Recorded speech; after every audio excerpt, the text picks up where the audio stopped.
Skrifað hefur verið undir samkomulag milli framkvæmdastjórnar Afríkusambandsins og Þróunarsamvinnustofnunar Íslands ráðgjöf á sviði jarðhita í Afríku. Undirritunin fór fram hér í höfuðstöðum Afríkusambandsins í höfuðborg Eþíópíu, Addis Ababa, í glæsibyggingu sem Kínverjar færðu sambandinu að gjöf.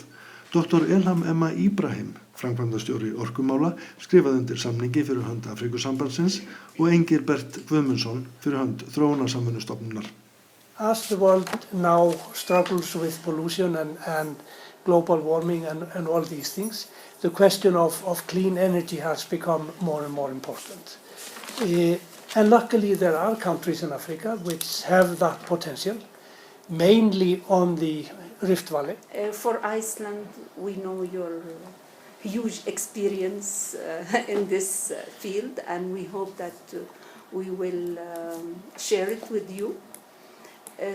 We recognize the efforts you are doing already in the region, and I followed some of the programs beside what you mentioned, and we congratulate you for all this success. Eftir hópmyndatöku var yfirmaður orkusviðs Afríkusambandsins spurður hvers vegna leita sér til Íslendinga sérfræðiráðgjöf.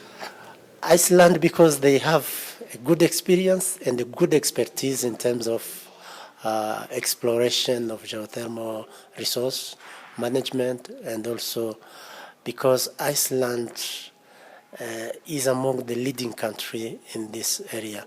Ljóst að Afríkusambandi vill leggja sitt þunga lóð á þróun jarðhitamála, en hver eru meginatriðin í samningnum? Gengur út á samvinnu okkar við Afríkusambandi eða samband Afríkuríkja og stjórnina sem hér situr í Addis Ababa það að við munum vera þeim til ráðgjafar, bæði varðandi stefnumótun, lagasetningu og þessu utan veita þeim tæknilega aðstoð til þess að tryggja þeir hafi getu innan dyra til að halda utan jarðhitamál í álfunni.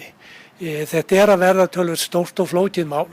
Bæði eru löndin allmörg sem að hafa möguleika á því að nýta jarðhitan og líka auk þess fleiri og fleiri aðilar sem að bjóða aðstoð, og það mikilvægt að þeir geti haldið utan þetta á góðan hátt.